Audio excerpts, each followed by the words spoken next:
अस्सलाम वालेकुम बच्चों, क्या हाल चाल? एकदम ठीक ठाक।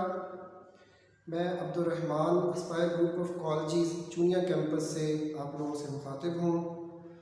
आज हम बीएससी फिज़िक्स चैप्टर 1 का एक आर्टिकल पढ़ेंगे। ऑनलाइन हमारा फर्स्ट लेक्चर होगा the curl of a vector. बच्चों, इससे पहले हमने gradient of a scalar function, divergence of a vector पढ़ रखा है और आज का हमारा टॉपिक है curl of a vector.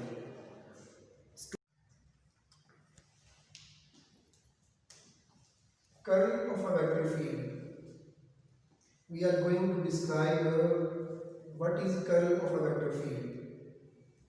Students, curl of a vector field समझने से पहले हमें वेक्टर फील्ड का पता होना चाहिए। वेक्टर फील्ड को हम कैसे डिस्क्राइब करेंगे? वेक्टर फील्ड एक ऐसा फील्ड है जिसमें हमारे पास जितनी भी क्वांटिटीज़ हैं वो वेक्टर क्वांटिटीज़ होती हैं। Now curl of a vector field, the curl of a vector field describes the idea of how a fluid may rotate. एक फ्लूइड को आप कैसे रोटेट करवा सकते हैं? And we all people know that fluids are including liquids and gases होते हैं, liquids and gases. तो कोई लिक्विड कैसे या कितना रोटेट कर सकता है, ये हमें कर्ल से पता चलेगा। कर्ल हमें ये कैलकुलेट करके देगा। सिंपली कर्ल हमारे पास एक टूल है, एक ऑपरेटर है जिसे हम अप्लाई कर सके, जिसे हम ऑपरेट करवा के अपनी रोटेशन कैलकुलेट कर सकते हैं।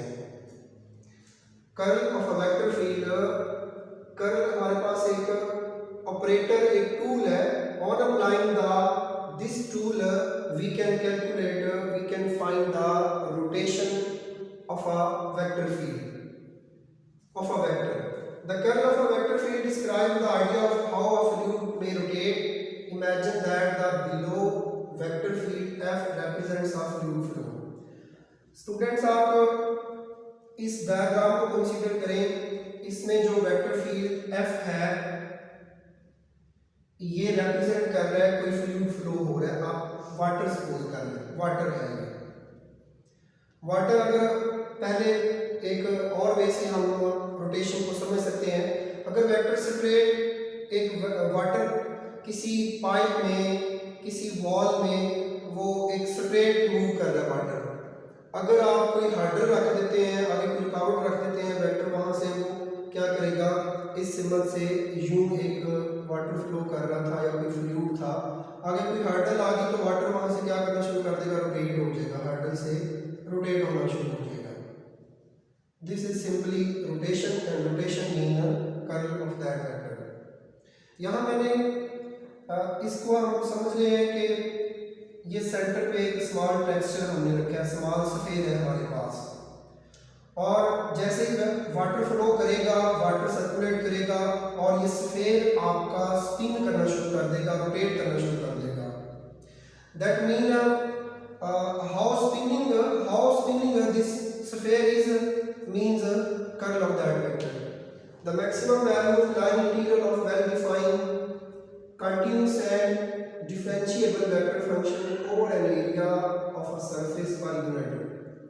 another definition हमारे पास हम यहाँ पे पढ़ रहे हैं लाइन इंटीग्रल। क्या? Line integral.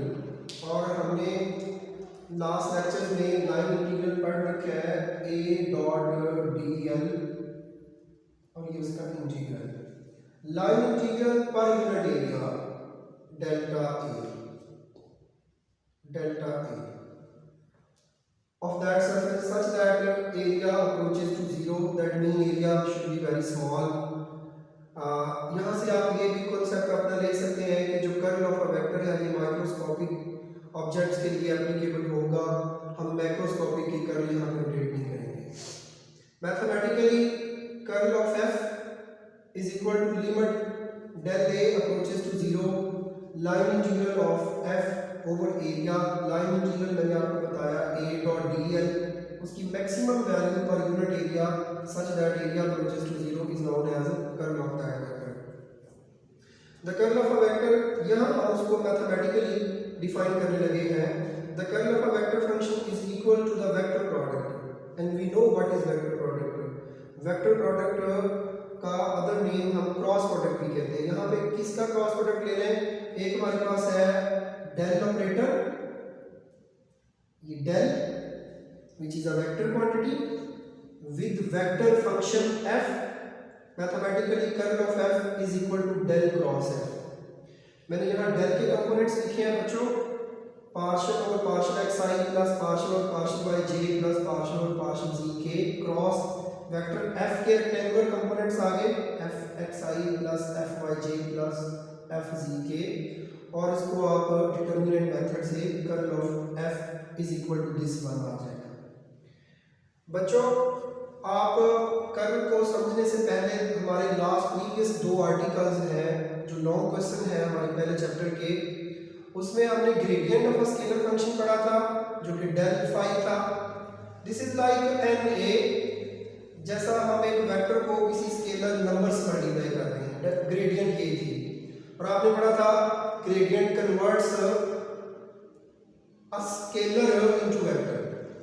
उसके बाद डाइवर्जेंस, डाइवर्जेंस ऐसे था जैसे दो वेक्टर्स का डॉट प्रोडक्ट लिया जा रहा है del dot a, and here we know that del is operator is our tool that converts a scalar into vector known as gradient and converts a vector into scalar in divergence. And here we are discussing a curl of vector. In curl of a vector del converts a vector field into another vector field. Okay students, इसके बाद हम इसकी physical significance of curl of a vector कि इसकी daily life में importance क्या है या हम इसे इसकी इंटरप्रिटेशन कैसे कर सकते हैं. What is curl of a vector field? The curl of a vector field yields a new vector field that describes the small rotation. हमने अभी बात की कि कर्ल हम माइक्रोस्कोपिक ऑब्जेक्ट्स की माइक्रोस्कोपिकली जो रोटेशन हम कैलकुलेट करेंगे इस टूल, इस ऑपरेटर की मदद से. The curl of a vector field yields a new vector field that describes the small rotation at every point in the original vector. Original vector में आप कितनी रोटेशन लेके आ रहे हो, this is known as every point पे जितनी rotation हमारे पास आ रही है उसको हम क्या कहेंगे कि ये कर्ल कैलकुलेट हो रहा है. Imagine a small texture surface placed at some point in moving volume of water. Students imagine करें कि हमारे पास एक मूविंग वॉल्यूम ऑफ वाटर में हमने एक सफ़ेद रख दिया है. अब जैसे वाटर फ्लो करेगा इस तरफ यूं, अब वाटर की रोटेशन के साथ साथ सफ़ेद भी क्या करता जा रहा है, सर्कुलेट होता जा रहा है, उसमें रोटेशन पैदा हो रही है. And basically this is curl. हमने स्टार्ट में कहा हाउ अ फ्लूइड में रोटेट, हाउ अ फ्लूइड में रोटेट, या यहाँ पे हम कह रहे हैं कि ये फ्लूइड हमारे सफेद को कैसे रोटेट करवा रहा है, जितनी रोटेशन है सर्कुलेशन है. The moving water will cause the सफेद to rotate. Agree? Moving water क्या करेगा, सफेद को रोटेट करवाएगा in some way. A vector called curl, हम किसे कर्ल कहेंगे, characterise the rotation caused by the water on the सफेद, कि जितनी मूविंग वाटर ने सफेद में रोटेशन पैदा की है. This vector is the result of taking the curl. और कर्ल लेने के बाद जो हमारे पास बेसिकली जो वेक्टर आ रहा है इसको हम यूं लिख लेंगे, कर्ल ऑफ v का मैं लिख लूं because we are talking about velocity of moving water. Okay, the direction of vector represents the direction of rotation. ये जो आपके पास एक न्यू वेक्टर आ रहा है आफ्टर रोटेशन हमारे पास जो न्यू वेक्टर आ रहा है, and this is known as curl of a, curl of v, curl of f represents the direction of rotation. Students, जिस सिंबल में रोटेशन हुई है उसी सिंबल में हमें ये वेक्टर मिलेगा। और this direction we can find with the help of right hand rule, and we all know that what is right hand rule. If our curling finger represents the rotation, then thumb will indicate the direction of this new vector, and this is curl of that vector. And magnitude represents how fast the sphere spins. आप मुझसे पूछते हैं कि हम magnitude क्या चीज जाहिर कर रही है, how fast this sphere is spinning. Again consider कीजिएगा the curl means calculation of circulation per unit area. Per unit area कितनी रोटेशन पैदा हो रही है, this is known as curl of that vector. It is the amount of rotation. The curl vector converts one vector field into another vector field. This is one thing you have to remember. We have to remember this thing. The curl vector converts one vector field into another vector field. Curl basically क्या करता है, एक vector field को एक new vector field में हमें क्या करके देगा, यील्ड देगा, जनरेट करके देगा. Now we are discussing the mathematical relation for curl of a vector. Students, अभी हमने पढ़ा कर्ल क्या है, maximum value of line integral पर unit area such that this area approaches to zero, mean to say this area should be very small. दोबारा सुन लेते हैं, maximum value of line integral पर यूनिट एरिया. मैथमेटिकल रिलेशन में basically हम line integral की value calculate करेंगे. ये हमारे पास हमारा वेक्टर फील्ड है, हम इसको एफ सपोज कर लेते हैं. वेक्टर फील्ड ये एफ है, लाइक कोई फोर्स है, ग्रेविटेशनल फोर्स है, मैग्नेटिक फोर्स है. तो एक हमने ये एक सरफेस प्लेस की है जो कि परपेंडिकुलर है, लाइनों में परपेंडिकुलर हमने सरफेस प्लेस की है. तो line integral of vector A calculate करने के लिए ए डॉट डी एल, इसे ओपन करेंगे तो ए d l cos of theta. यहाँ ए ये हमारे पास हमारा वेक्टर फील्ड है जो मैं एफ कह रहा हूँ, हम इसे ए सपोज कर लेते हैं. एनी वेक्टर फील्ड है, एनी वेक्टर फील्ड ए है. डॉट प्रोडक्ट को ओपन करेंगे, A d l cos theta, के theta is 90 degree. A and B हमारे पास बच्चों साइड ये है ए और बी, और वेक्टर फील्ड इस तरफ आ रहा है. और आप देख सकते हैं कि इनके दरमियान एंगल कितना बन रहा है जी, 90 डिग्री बन रहा है. कॉस 90. इसी तरह बी से C, A d l cos of theta integral from B to C, ये बी टू सी. यहाँ बी टू सी की जो साइड है वो अपवर्ड है, ये उसका वेक्टर एरिया आएगा बी और सी का. और जो वेक्टर फील्ड है हमारा वो इस सिमत में है. यहाँ भी एंगल 90 डिग्री बनेगा, यहाँ भी एंगल 90 था और यहाँ भी angle 90. Then A d l cos of 90, again C से डी फिर cos 90, and d to a again cos 90. So cos 90 is equal to 0 degree.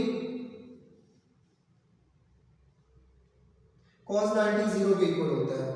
cos 90 0, cos 90 0, cos 90 0, here cos 90 0, ये भी 0, ये भी 0, सारा ये 0 0, और line integral of a is equal to 0. Finally यहाँ हम वेक्टर फील्ड में अपनी सरफेस एरिया को पैरेलल रखे हुए हैं. इसका लाइन इंटीग्रल कैलकुलेट करते हैं. Line integral of a d l cos of theta for lower side, and this side is making angle 0 degree with field lines, because field lines भी इसी तरफ है और ये side from A to B along each other, ये दोनों parallel है.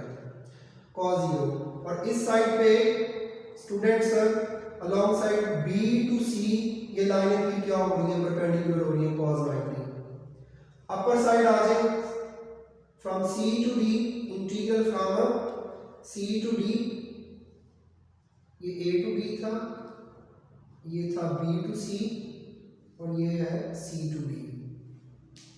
और सी टू डी लाइन हमारी इस तरफ है, और सी टू डी साइड इसकी अगेंस्ट आ गई, एंटी पैरेलल आ गई, 180 डिग्री एंगल बनेगा. और D to A integral along D to A, again यहाँ पे एंगल 90 डिग्री है, cos 90 आ जाएगा। तो ए लोअर cos 0 वो 1 के इक्वल और cos 90 0, ये सारा 0 हो गया, और cos 180 माइनस 1 के इक्वल, ये माइनस ए अपर डी एल, डी एल यहाँ पे लेंथ एलिमेंट है, ए डी एल cos 90 ये 0। तो यहाँ फाइंड लाइन इंटीग्रल ऑफ ए आ गया a lower D L minus A upper D L, उनके इंटीग्रल्स। तो हम लाइन इंटीग्रल दोनों के डिफरेंस निकाल सकते हैं। Okay students.